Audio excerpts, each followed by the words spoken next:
Jakatami kyatandika ddi kubanga nkuwonyeza emirundi mingi naye nga tompulira. Linda kati awo wetutuuse otemye n'omuggo ogenda kunkuba era ngenda kukuba mukazi gwe kubanga tontegeera. Ekisinga okunnuma oyagala nkoowe ate mbadde ngamba wooninga mwenna nga buli omu yeegaana. Mulowooza ndi musiru naye kakati bwonkuba kyenneebuuza ogenda kuddukira wakuba nabe waffe tolina n'omuggo omanyi kati wankuba ogenda kukola ogenda kuddukira. Nze saagala kumanya bino si bya famire yo.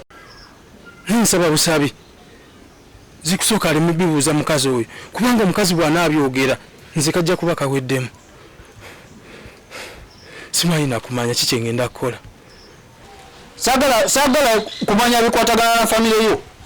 Zino nsonga ndala nnyo tozigattaganya na bya famire yo. Gano maka gange mweyagala okukolera obwenzi bwo mweyagala okutandika okwagalira abasajja bo ggwe. Njogeddwa kati kola kyo nekisingira ddala okunnuma kwagala nkoowe kati mbadde mulowooza nti ntambudde ngenze wala nnyo zisobola kubasanga. Ye maama singa mbadde ngenze wala nnyo nga ndi wakudda kiro sandisanze nga gwe gwasitudde.